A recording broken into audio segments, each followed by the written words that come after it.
matin, c'est toujours la question des réponses. Et les questions et les réponses, je les ai globalisées parce qu'il y en avait beaucoup concernant le baptême de l'esprit, le parler en langue, enfin un tas de choses, les dons de l'esprit. On n'aura pas le temps de tout expliquer, c'est tout à fait impossible. Mais je voulais quand même ce matin dire quelques mots sur le baptême du Saint-Esprit. La question était celle-ci: est-ce que le parler en langue est le signe initial du baptême de l'esprit? Voilà une question. Concernant les différentes langues, comment ça se passe?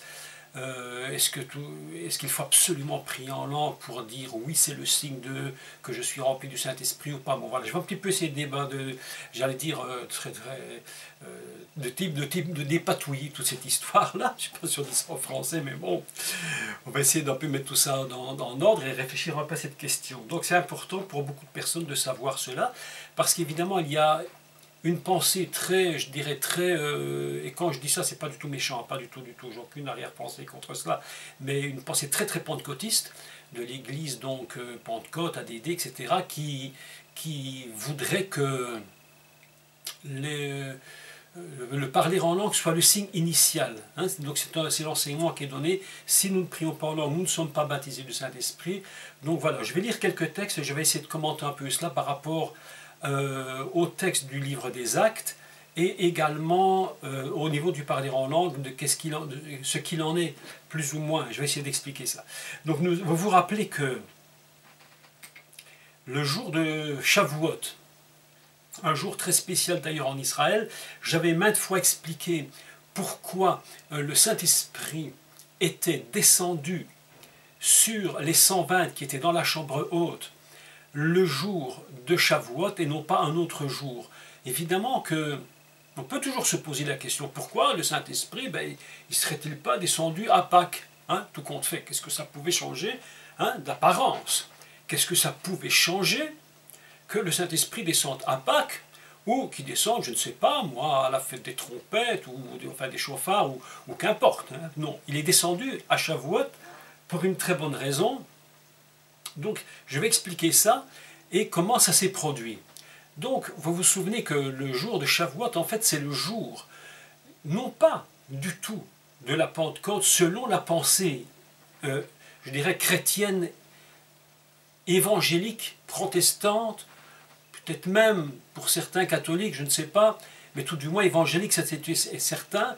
Lorsque vous demandez à quelqu'un évangélique qu'est-ce que c'est la Pentecôte, ils vous disent: ah, la Pentecôte, c'est le jour où le Saint-Esprit est descendu sur l'Église, ce qui est complètement erroné, puisque vous savez, enfin je suppose que vous le savez, si vous ne le savez pas, je le redis maintenant, c'est important que le jour de Shavuot, c'est la fête de la Torah, et que Dieu avait fait une promesse où il va dire qu'il va envoyer son esprit, afin que ce soit non plus par la force, mais par l'esprit, que puisse s'accomplir, je dirais donc la Torah, les lois, je ne rentre pas dans tous les détails, et voilà qu'il fallait que ce soit le jour de la fête de la Torah, que descende le Saint-Esprit, comme pour dire, ou réellement pour dire, voilà, c'est aujourd'hui le jour où je donne le moyen qui est le Saint-Esprit, donc ce qu'on appelle en hébreu le Ruach HaKodesh, l'esprit qui est complètement saint, qui est totalement à part. Il faudra que cet esprit vienne ce jour-là pour que vous compreniez que c'est aujourd'hui que je vous donne le moyen divin pour accomplir ce que vous ne pourriez jamais accomplir par les moyens humains. C'est très clair. C'est pourquoi ça devait être le jour de Shavuot, le jour où on fête le don de la Torah, et non pas un autre jour. Vous savez, il faut quand même qu'on comprenne que tout ce que Dieu fait est fait à un moment précis de l'histoire. Tout est codifié par Dieu, il n'y a pas d'interprétation particulière, d'improvisation, dirais-je même, c'est mieux. Pas d'improvisation pour Dieu, tout est calculé, et le Mashiach, Yeshua, le savait très bien, il a dit « Attendez ce que le Père vous a promis », et il avait promis par les prophètes que l'Esprit viendrait, et que ce serait une alliance qui serait complètement renouvelée, une alliance qui serait comme neuve, quelque chose de nouveau. Donc voilà que nous sommes le jour de Pentecôte. Nous allons lire le texte très rapidement, et on va essayer de comprendre, est-ce que c'est vraiment le signe initial, le seul et unique signe? Pendant des années, je me suis posé cette question et ma réponse était oui. Je vous avouerai très franchement les années passant, je me suis quand même reposé des questions et je me suis dit, est-ce vraiment le seul et unique signe qui peut prouver que nous sommes baptisés de l'Esprit? Lisons un texte et essayons de comprendre. Donc, je lis ce que vous connaissez vraiment, et tout le monde le sait, ce texte, c'est un des textes parmi les plus connus. Donc, Actes chapitre 2, et on commence au verset 1. Donc, le jour de la Pentecôte, le jour de Shavuot, ils étaient tous ensemble dans un même lieu. Tout à coup, il vint du ciel un bruit comme celui d'un vent puissant, fort, impétueux, et il remplit toute la maison où ils étaient assis.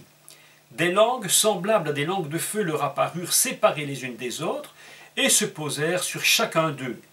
Ils furent tous remplis du Saint-Esprit, et se mirent à parler en d'autres langues, selon que l'Esprit leur donnait de s'exprimer. Voilà un premier texte. Je ferai remarquer que le jour de la Pentecôte, il y a encore un autre signe qui va venir après, dont je vais vous parler, qui est très important et qui n'est pas écrit ici dans le début. On retrouve plus loin. Il est à remarquer que le parler en langue, fondamentalement, ce n'est pas la première chose qui s'est produite. La première chose qui s'est produite, c'est, il le dit, c'est un vent, un bruit comme celui d'un vent impétueux. La deuxième chose qui s'est produite, c'est que le feu est apparu, il s'est séparé et s'est posé sur les 120. Chacun séparément. Et c'est seulement à la suite de cela qu'ils se sont mis à parler en d'autres langues. Ici, il faut expliquer absolument quelles sont ces langues qui ont été parlées par rapport à ce que Paul enseigne des dons des langues qui seront plus tard dans le livre de Corinthiens, dans la lettre aux Corinthiens, et on va voir qu'il y a quand même une différence. Je voudrais lire avec vous un texte. Vous savez que on dit, il y a raison d'ailleurs que la Bible comment dire, je ne vois pas le mot, va se confirmer, oui, se confirmer par la Bible. Donc, puisqu'elle va se confirmer par la Bible, il y a un texte, évidemment, quelque part dans la Bible, qui nous parle de la même chose que le jour de Shavuot. Il y a automatiquement quelque chose qui en parle. Rien ne se fait comme ça par hasard. Donc, nous allons lire un livre, un texte dans le prophète Ézéchiel et au chapitre 1. Et vous allez voir quelque chose de très particulier qui est vraiment similaire au jour de Shavuot. C'est donc Ézéchiel chapitre 1, verset 4. Je regardais, et voici, il vint du septentrion un vent impétueux, une grosse nuée et une gerbe de feu qui répandait de tous côtés une lumière éclatante, au centre de laquelle brillait comme de l'airain poli sortant du milieu du feu. Donc voilà ici un texte qui est très similaire. On voit que déjà là, dans ce prophète, il y a un vent impétueux et il y a le feu. Donc voilà, nous sommes maintenant le jour de la Pentecôte et on nous dit qu'avant même qu'on parle en d'autres langues, d'autres signes sont apparus. Je me dis, si on part du principe que le jour de Shavuot, donc ce qu'on appelle la Pentecôte chez nous, dans l'église évangélique, si on part du principe que le parler en langue est le signe initial, on ne devrait normalement pas éviter les deux autres signes qui précèdent. Autres signes qui précèdent dont on ne voit, je dirais, quasiment jamais aucune manifestation. C'est-à-dire un vent impétueux, puis tout à coup en même temps du feu qui tombe, et puis les gens parlent en langue, et on ne voit qu'une part de ce qui s'est passé le jour de Shavuot. Une part qui est le parler en langue. On dit, voilà, ils se sont mis à parler en langue, donc ils sont baptisés, c'est vrai, mais où est le reste? Alors on me dit souvent, oui, mais le reste c'est symbolique. Le vent impétueux, d'ailleurs on le prêche comme ça souvent, lorsque vous entendez un vent, mais c'est un vent, c'est symbolique, le feu qui descend, c'est symbolique. Je ferai seulement remarquer que si le vent et le feu c'est symbolique, pourquoi pas le parler en langue, tout compte fait, puisque ça fait partie d'un ensemble. Quatrième chose, quatrième signe, qui me paraît être, mais vraiment très important, ce n'est ni le feu, ni le vent, ni parler en langue. Ce qui est le plus intéressant dans le jour de la Pentecôte, c'est la conclusion de ce qui se passe le jour de Pentecôte. Et que va produire le baptême de l'Esprit? Parce que le baptême de l'Esprit, beaucoup de gens je l'entends constamment depuis des dizaines et des dizaines d'années. Ils disent « Ah, moi je suis baptisé du Saint-Esprit, je suis baptisé du Saint-Esprit. » Ils sont peut-être baptisés du Saint-Esprit, mais ils ne portent aucun fruit par rapport à ce qu'ils parlent en langue. Des gens prient en langue, ils disent « Je prie en langue, je prie en langue », mais ça ne change strictement rien à leur vie, ça ne change rien du tout, qu'ils ne sont même pas eux-mêmes des témoins. Je suis très clair là-dessus, parce que si vous regardez le 4e signe, qui à mon avis le plus grand signe de tous les grands signes qui existent, c'est lorsque Pierre va se mettre à ouvrir la bouche et que toute personne qui était là, présente, entende le message de la bonne nouvelle de l'Évangile et il se donne au Seigneur. C'est-à-dire que le signe, un des plus grands signes, c'est les âmes qui se donnent à Christ. C'est très bien de dire, moi je suis baptisé du Saint-Esprit, je parle en langue, mais à quoi ça te sert en finalité, si ce n'est que pour toi tout seul dans ton petit coin et que ce baptême du Saint-Esprit, en réalité, ne sert à rien du tout d'autre que de te satisfaire toi-même dans ton propre, je dirais, égocentrisme. Si nous sommes baptisés du Saint-Esprit, la Bible nous enseigne dès le départ que c'est pour être des témoins et que et Jésus a dit, vous recevrez une puissance et vous serez mes témoins. Il n'a pas dit vous recevrez une puissance et vous vous réjouirez pour vous tout seul dans votre petit coin ou dans votre petite église. Il a dit non, c'est pour être des témoins. Donc je vois qu'en réalité, le signe très important du baptême de l'Esprit, c'est en finalité d'être des gagneurs d'âme et d'être des témoins de notre Seigneur Yeshua qui a donné sa vie pour le monde. Et ça, évidemment, on en trouve très peu. On attend souvent qu'il y ait des grands ministères d'évangélistes, style Billy Graham, Osborne ou autres, mais chaque chrétien lui-même devrait être un véritable témoin, et nous remarquons que très souvent ils ne le sont pas. Et pourtant, ils se prétendent être remplis du Saint-Esprit. Je voudrais revenir sur le premier, parler en langue, selon le jour de Shavuot. Et pourquoi ça s'est passé ainsi? Et quelles étaient ces langues? Vous allez voir, il y a quand même quelque chose de très important. Vous vous souvenez que dans les cours que nous avions donnés sur Noé et Babel, que Dieu avait confondu les langages. Nous avions appris que toute la terre avait chacun ses propres langues. Chacun parlait son propre langage. Mais à un moment donné, Dieu a confondu le langage commun, donc je ne parle pas des mots prononcés, je ne parle pas de cela. Chacun peut avoir des mots différents dans différentes langues, en chinois, en français, en portugais, en tout ce que vous voulez, et avoir un même langage, un langage commun, avec des mots différents. Mais Dieu, évidemment, à un moment donné, va mettre une confusion dans cela, et le langage commun va disparaître. Ce que vous allez remarquer au jour de Shavuot, c'est que les langues qui ont été prononcées, c'était toutes des langues différentes. Les gens qui étaient venus de toutes parts à Jérusalem le jour de Shavuot pour cette grande fête de pèlerinage avaient tous leur propre langue. Mais que s'est-il passé? Eh bien, le but de Dieu, c'était de réunir dans un même langage, avec des mots différents. C'est comme si Dieu avait dit à ce moment-là, voilà, ce qui s'est passé lors de Babylone est terminé. Je vais couper cela. Cette séparation que j'ai voulu à ce moment-là, aujourd'hui je vais la réparer et je vais permettre à mon peuple, malgré les langues et les mots différents qu'ils vont utiliser, de parler un même langage. Et quel était ce même langage? La Bible nous dit qu'ils parlaient tous des merveilles de Dieu. Hein? Alors ça c'est très important parce que parler des merveilles de Dieu, c'est-à-dire avoir un seul et unique langage. Ça c'est le jour de Shavuot. Pourquoi ça s'est passé comme cela? Mais justement parce que les gens venant de toutes les nations connues à ce moment-là, étant rassemblés à Jérusalem, je ne rentre pas dans tout ce que ça peut représenter, il y aurait beaucoup à dire dans ce domaine-là, mais qu'importe. Les voilà tous rassemblés et le même langage va se produire. Pourquoi? Parce que l'Esprit de Dieu vient de descendre sur les 120 et évidemment ayant le même esprit, ils vont utiliser des autres mots, chacun dans des langues différentes, mais le même idée.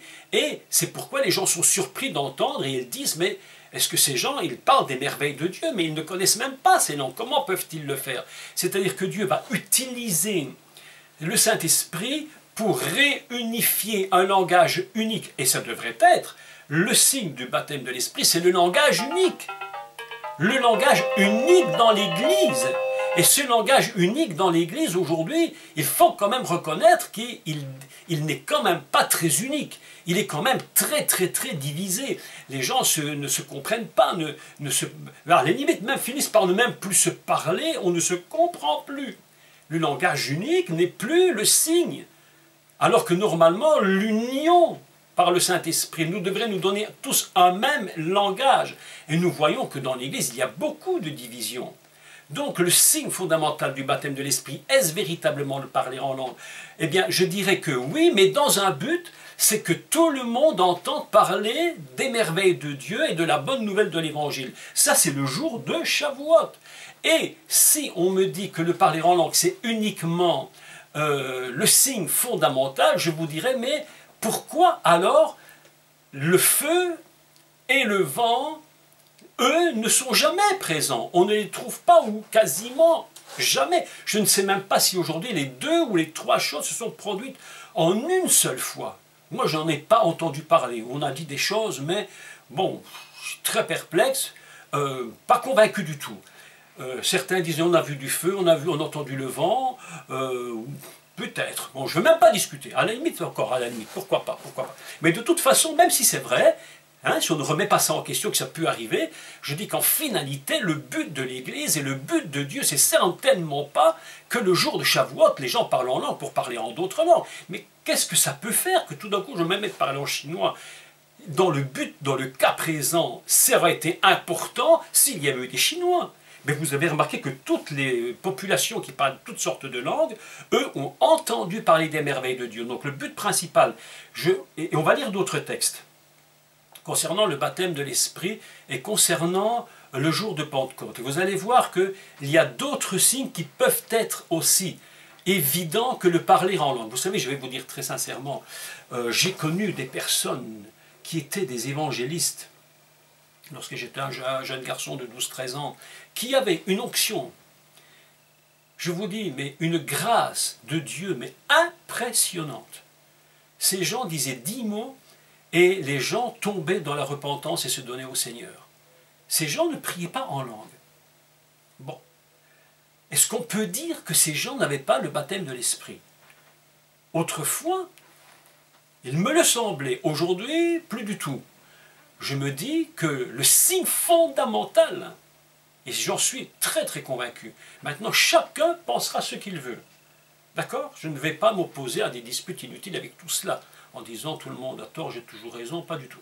Mais le signe initial, c'est que ces hommes, ou cet homme dont je me rappelle particulièrement bien, avait une telle grâce de Dieu, mes amis, je vous dis, quand il disait 10 mots, la salle entière était et se repentait. Les gens tombaient en larmes devant le Seigneur, se repentant de leurs péchés. Est-ce que ça, ce n'est pas un signe que l'Esprit habite en nous? Je crois très sincèrement que le but de la Pentecôte, le jour de Pentecôte, quelque chose s'est produit. Mais que la plus grande chose qui s'est produite, c'est de pouvoir être des témoins. Vous savez que Dieu lui-même, il va mettre le tabernacle, et dans ce tabernacle, il va mettre l'arche du témoignage. On appelle Aaron et Dout, l'arche du témoignage. Mais que se trouve-t-il dans le lieu très saint, si ce n'est pas la gloire de Dieu, l'Esprit de Dieu? À quoi ça sert de crier partout, nous sommes baptisés du Saint-Esprit, nous faisons partie de l'Église, de ceci ou de cela, où on est baptisé de l'Esprit, nous parlons en langue. Mais à quoi cela sert-il si en finalité notre but n'est pas de gagner les âmes pour le Seigneur? Je me pose la question. Alors maintenant, je voudrais lire quelques textes différents, et je voudrais lire un deuxième texte dans le livre des Actes au chapitre 8. Ceux qui écouteront tout ceci pourront évidemment m'écrire, me donner leur opinion, il n'y a aucun souci, hein, et soit d'accord ou pas d'accord, on peut toujours partager, il n'y a pas de problème. Donc voilà ce que je voudrais lire. Vous vous souvenez de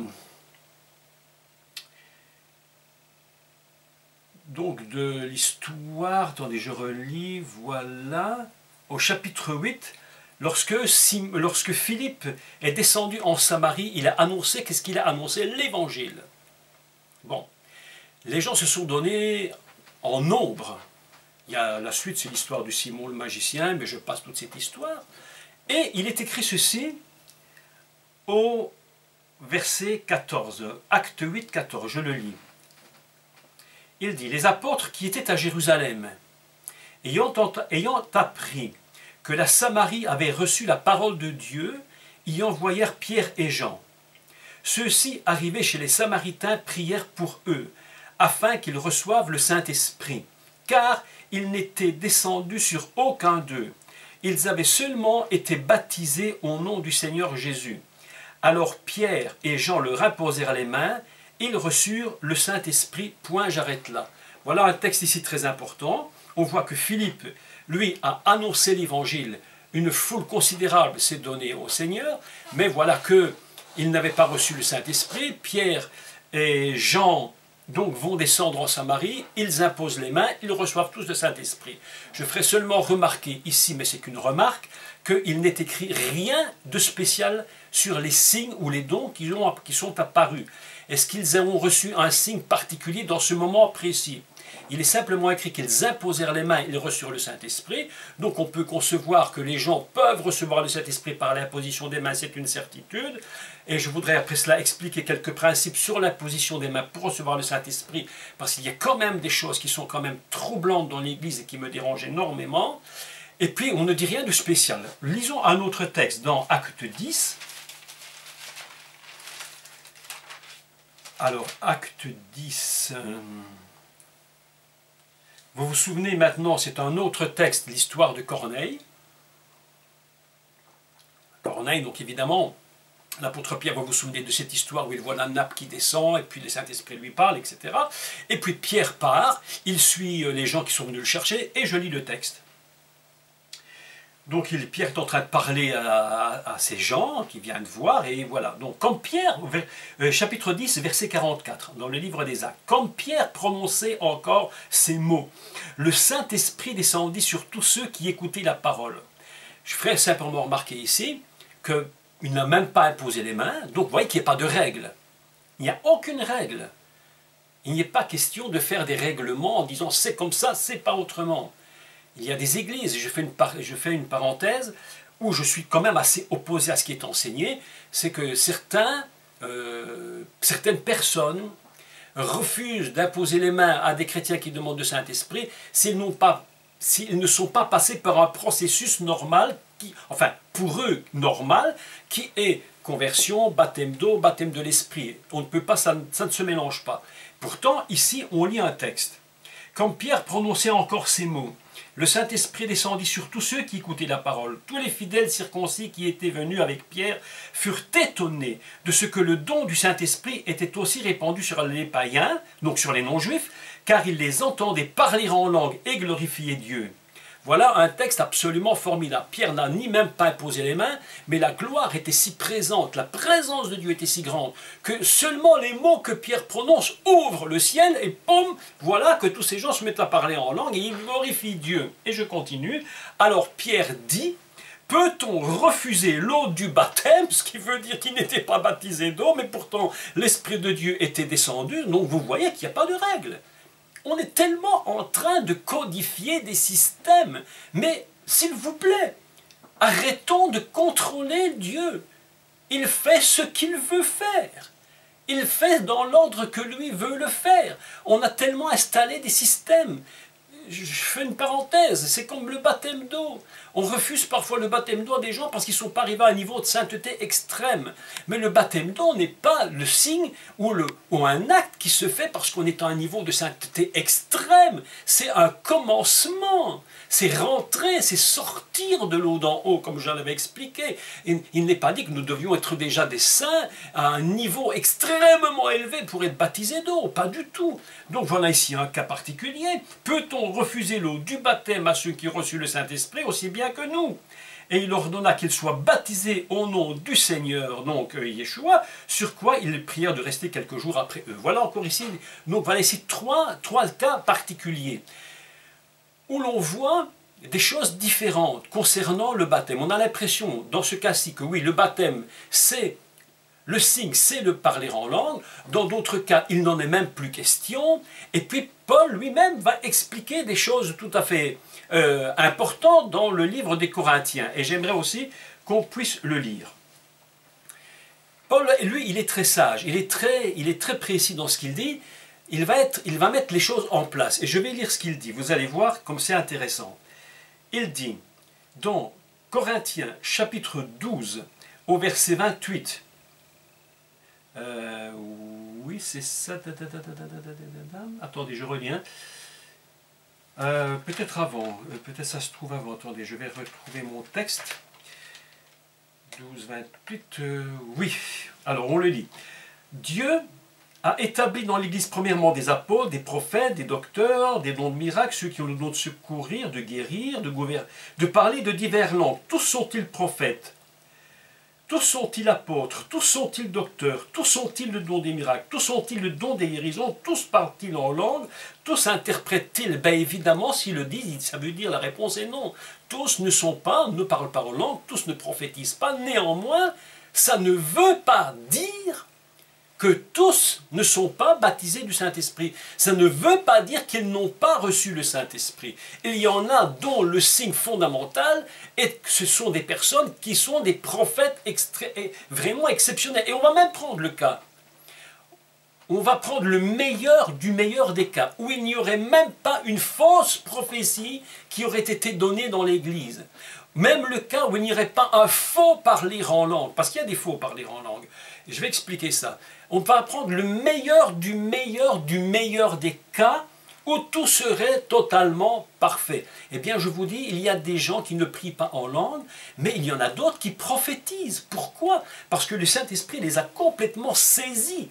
Est-ce que la prophétie n'est pas un signe qu'ils sont remplis de l'Esprit? Est-ce qu'il faut absolument que ce soit le parler en langue? Deuxièmement, si on dit que le parler en langue, c'est le signe initial selon le jour de Shavuot, nous nous rendons bien compte que Paul va expliquer qu'il y a un autre parler en langue. Et c'est ce que je voudrais vous lire maintenant.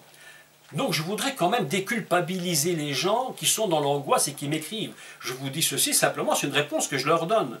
Je ne fais pas une étude incroyable, je fais simplement une réponse. Déculpabilisez-vous, ne vous sentez pas coupable, ne vous sentez pas, je dirais, maltraité en croyant que parce que vous ne parlez pas systématiquement en langue, que vous n'avez pas reçu le Saint-Esprit. Moi, c'est plus mon opinion, ce n'est plus mon opinion, je ne sais pas vous, mais moi. Vers chapitre 14 dans 1 Corinthiens. Recherchez l'amour, aspirant au don spirituel, mais surtout à celui de prophétie. En effet, celui qui parle en langue ne parle pas aux hommes. Voilà déjà une chose étrange. Celui qui parle en langue ne parle pas aux hommes. Et tout à l'heure, nous avions vu que dans le livre des Actes, chapitre 2, celui qui parle en langue, justement, parlait aux hommes. Puisqu'ils parlaient tous des langues que tout le monde connaissait. Donc, voilà ici un autre point concernant le parler en langue. Donc, celui qui parle en langue ne parle pas aux hommes, mais à Dieu. Car personne ne le comprend. Vous voyez bien ici qu'il s'agit d'un autre niveau de parler en langue que celui de Shavuot, que ce qui s'est passé ce jour-là. Je continue. Et c'est en esprit qu'il dit des mystères. Celui qui prophétise au contraire parle aux hommes, les édifie, les exhorte, les console. Celui qui parle en langue s'édifie lui-même, celui qui prophétise édifie l'Église. Vous voyez qu'il y a beaucoup à dire là-dessus. Je désire que vous parliez tous en langue, mais plus encore que vous prophétisiez. Et Paul dit au début, aspirez aux dons. Aspirer aux dons les meilleurs. Il ne dit pas aspirer au baptême nécessairement du Saint-Esprit, il dit aspirer à tous ces dons. Je crois sincèrement qu'il y a des personnes qui sont remplies du Saint-Esprit et qui ne possèdent pas nécessairement tous les dons du Saint-Esprit. Il y a des gens qui n'ont pas le don de guérison, il y en a d'autres qui l'ont, d'autres qui prophétisent, d'autres qui ne prophétisent pas, d'autres qui parlent langue, d'autres non, d'autres qui interprètent, d'autres non. Et vous voyez, tout ça, c'est vraiment tout un ensemble assez complexe de choses que Paul va expliquer. Et je voudrais dire à ceux qui m'écoutent, s'il vous plaît, ne vous sentez pas coupable. S'il vous plaît, ne vous sentez pas coupable. Si vous dites, ça fait, je ne prie pas en langue, mais c'est... Même si vous le désirez, c'est une bonne chose, mais ne vous sentez pas systématiquement coupable. Alors, moi, je demande si... je ne sais pas ce que vous en pensez de ce que je dis maintenant, mais je crois que c'est une bonne chose de prier en d'autres langues, selon que l'Esprit nous donne de parler à Dieu dans des mystères.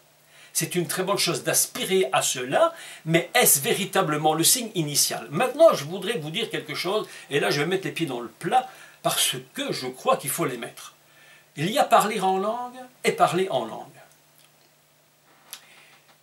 Là, je suis en train de dire ce que Simon nous dit, l'islam parle en langue, point d'interrogation, danger. Oui, il y a d'autres gens qui parlent en d'autres langues, dans d'autres religions, qui ont des langues qui leur viennent aussi comme cela. Je voudrais expliquer, ou plutôt, le mot est peut-être un peu fort, mais dénoncer quelques systèmes que je ne trouve pas du tout clairs. Du tout clairs. C'est comment, dans certaines dénominations, on pousse les gens, on les pousse par la force à parler en langue. Si bien que les gens se sentent coupables s'ils ne parlent pas en langue. Je connais des personnes qui n'ont jamais parlé en langue. Jamais. Pourtant, ces gens étaient remplis de Dieu. Et pourtant, jamais ce don n'est venu. Bon, pourquoi? Écoutez, qu'est-ce que vous voulez qu'on dise?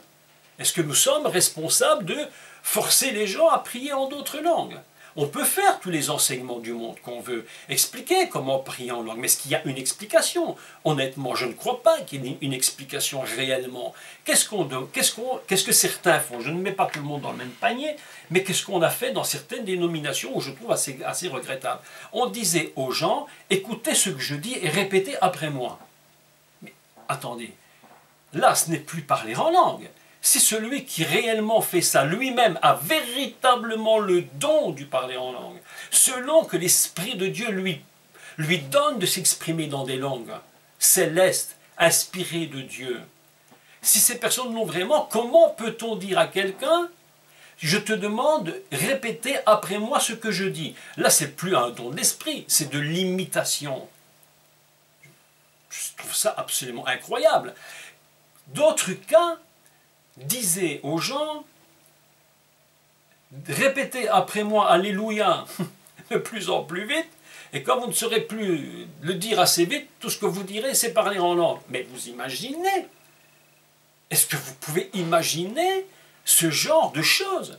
Mais c'est absolument impossible. C'est d'une inconséquence inimaginable. Si c'est ça, parler en langue, je vous dis, je pense que c'est vraiment erroné et ce n'est pas du Seigneur. Je ne crois pas qu'on puisse donner aux gens des systèmes. Est-ce que vous croyez vraiment qu'il y a des systèmes? Que l'on peut donner des systèmes comme ceux-là? Moi, je ne le crois pas. Je pense que le jour de la Pentecôte, les chants sont venus par le Saint-Esprit. Les 3 textes qu'on a lus, dans Acte 10, Acte 8, le Saint-Esprit est descendu. Dans Acte 10, ils se sont mis à parler en langue. Personne ne les a poussés à le faire. C'est simplement l'Esprit qui a poussé ces gens à le faire. Je dis, faites attention de tomber dans des imitations terribles. Dans des imitations. Vous imaginez qu'on est en train de pousser certaines personnes à imiter.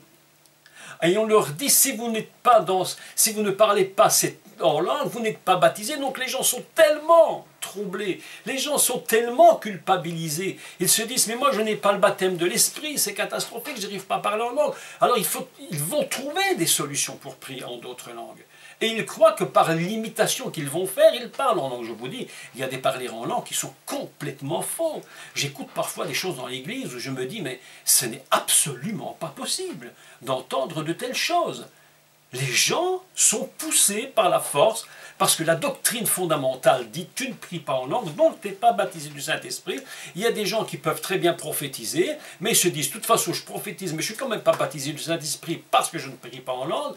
Donc moi je crois qu'il faut quand même remettre les choses à leur place et se dire, est-ce que véritablement c'est le signe initial, ou est-ce que c'est un signe parmi d'autres signes? Si on me dit, je répète que si on me dit que le parler en langue, c'est uniquement le parler en langue comme le jour de la Pentecôte, je dis où se trouvent les autres signes? Où se trouvent les autres? Où se trouve le vent impétueux? Où se trouve le feu qui tombe? Vous voyez qu'il faut quand même être prudent. Donc moi je me dis ceci, et personnellement je ne veux jamais culpabiliser quelqu'un en lui disant si tu ne pries pas en langue, tu n'es pas baptisé du Saint-Esprit. Il faut voir comment vivent les gens, quels sont leurs fruits, comment ils fonctionnent, quelle est leur vie, quel est le fruit qu'ils portent. Il y a des gens exceptionnels qui ont gagné des milliers d'âmes à Christ et peut-être même plus. Ces gens ne parlaient pas en langue. Bon, certains me diront, ouais, peut-être ça aurait été mieux qu'ils parlent en langue. Peut-être. Mais le fait est qu'ils ne parlent pas. Et qu'en réalité, ils ont quand même en eux une puissance extraordinaire pour gagner les âmes à Christ. Je dis, nous devrions essayer d'éviter, à mon avis, il faudrait éviter de faire toutes sortes de doctrines dans tous ces domaines. Toutes sortes de doctrines très établies, très structurées, très fermées, très cadenassées, sur lesquelles les gens n'arrivent même plus à s'en sortir. Les gens sont, je parlais la semaine passée justement des doctrines qui nous cadenassent, mais je pense que ceci est peut-être une doctrine qui peut cadenasser les gens. Parce qu'on a mis un système très religieux, très évangélique, en disant c'est comme ça peut pas être autrement. Moi je dis non, ça peut être autrement. Je crois que ça peut être autrement. Mais maintenant, ce que je dirais aux gens, c'est aspirez aux dons les meilleurs. Aspirez, mais quels sont les meilleurs? Je ne sais pas. Ils sont tous les meilleurs.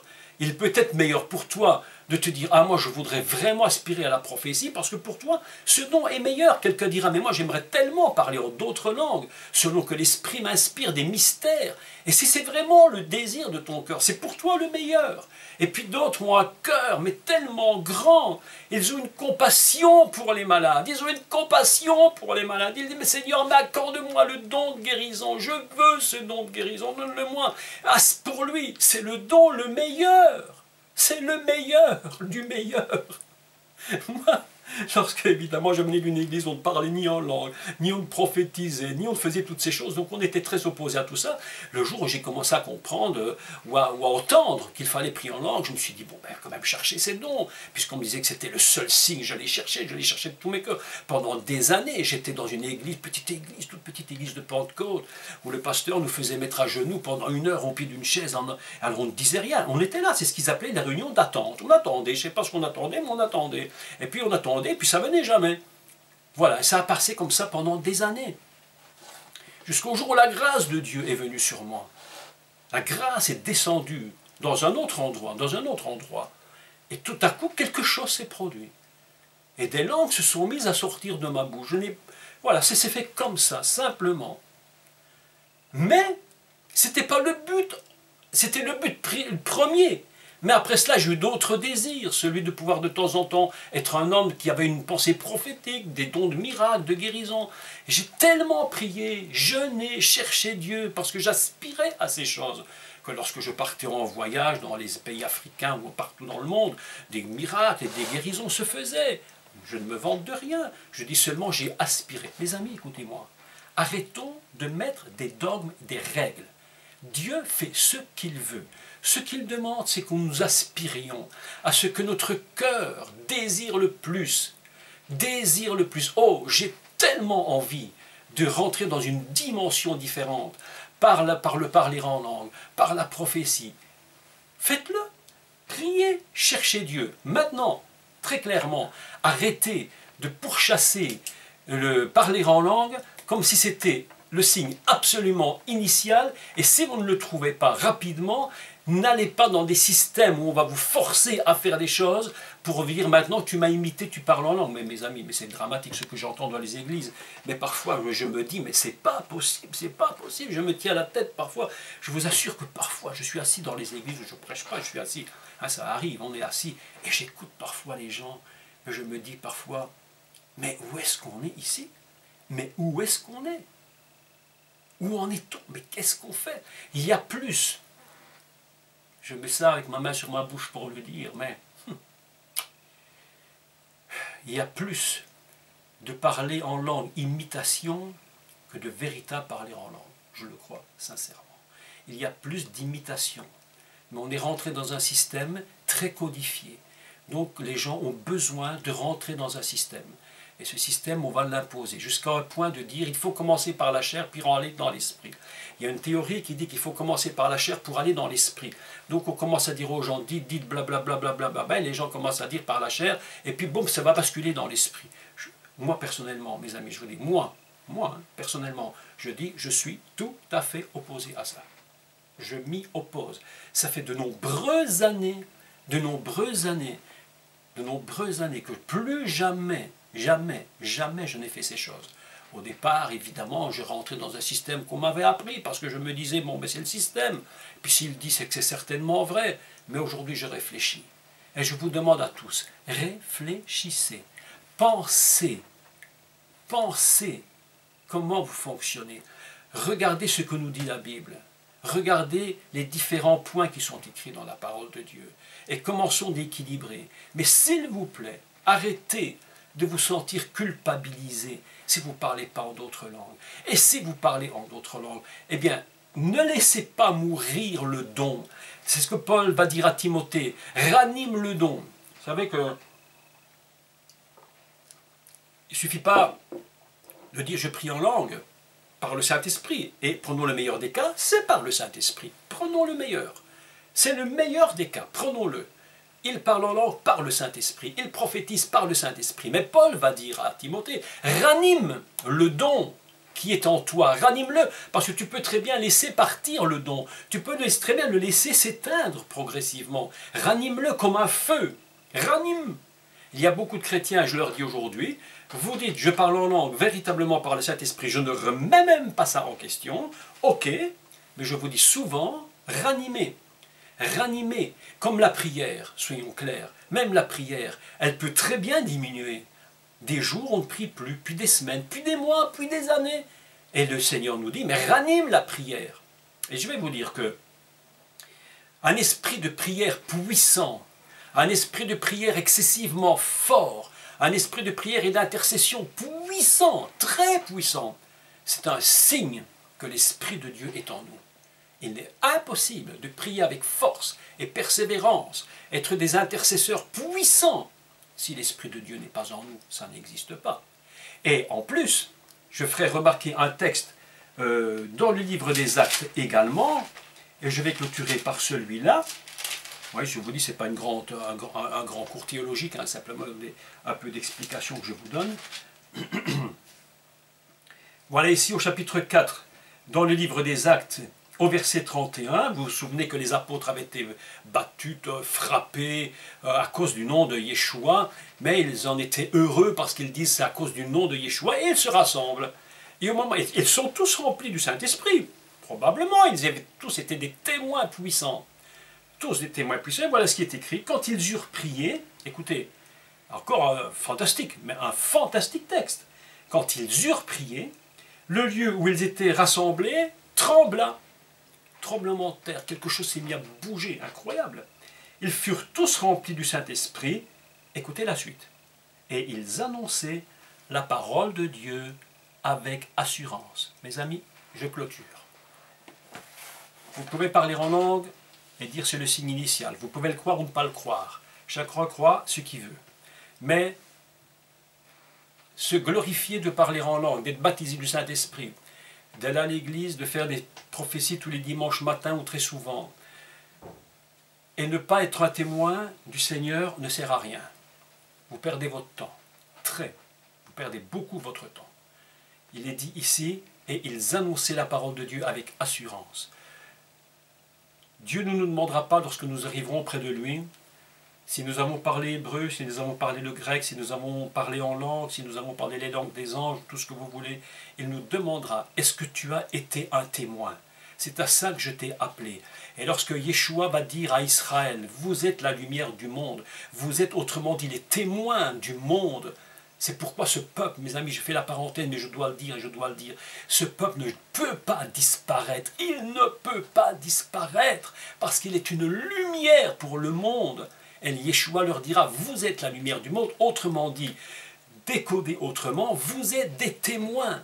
Et pour être des témoins dans ce monde, Israël avait besoin d'être rempli du Saint-Esprit, et c'est pourquoi le baptême est le signe fondamental, et je le crois de tout mon cœur, c'est d'être des gagneurs d'âme puissants, de pouvoir aller d'annoncer l'évangile, de guérir les malades, de faire ce que Jésus a dit, de ne pas avoir peur d'imposer les mains aux malades. Et Jésus a même été tellement loin, il a dit même vous ressusciterez des morts. Et toutes ces choses-là font partie de ce qu'on appelle le baptême du Saint-Esprit. Et non pas un signe, mais beaucoup de signes. Mes amis, voilà ce que je voulais vous dire ce matin en quelques minutes. Je sais qu'il y aurait tant à dire et tant à dire, mais c'est une simple réponse que je fais. Conclusion, ne vous culpabilisez pas, mais au contraire, attachez-vous, désirez, aspirez aux dons les meilleurs et laissez le Saint-Esprit faire son travail en vous et ne laissez personne venir vous donner des techniques et des systèmes pour prier en langue. C'est parfois tellement inutile, tellement inutile. Soyons des témoins, signe initial que nous sommes remplis de Dieu sans crainte et sans peur. Les témoins des Actes disaient, ils n'avaient aucune crainte. On pouvait les battre, les frapper, les torturer, ils n'avaient pas la crainte. Le signe du baptême de l'Esprit, je crois de tout mon cœur que c'est cela pour moi. J'espère que c'est aussi le signe pour vous et que vous êtes des témoins. Mes amis, que Dieu vous bénisse vraiment. Bénisse de toutes ces bénédictions possibles, mais dans la simplicité, sans contrainte, sans cadenasser votre vie. Restez dans la simplicité. Et je termine là. Merci de m'avoir écouté. Je vous annonce que ce soir, il y a cours 21h sur la lettre aux Hébreux. Et je suis en train de préparer un cours, mais qui va vous surprendre, mais un magnifique cours sur la géographie, donc c'est le mot géographie, d'Israël et ce qu'elle représente spirituellement. Israël est une terre géographique qui a une représentation spirituelle inimaginable. Donc, ce sera en train de préparer ce cours qui, bientôt, je vais vous le donner et vous allez entendre des choses magnifiques. Et je vous annonce d'avance que lorsque vous irez la prochaine fois en Israël, vous allez avoir une vision complètement différente encore de celle que vous aviez eue jusqu'à présent. Et vous allez être surpris de cela. Donc, je prépare ce cours. Je prie pour vous tous. Priez pour moi, priez pour nous, nos familles. Nous sommes unis ensemble. Que Dieu vous bénisse. Je vous aime de tout mon cœur, de toutes mes forces. Nous nous retrouverons ce soir. Bonne journée à tous. Merci.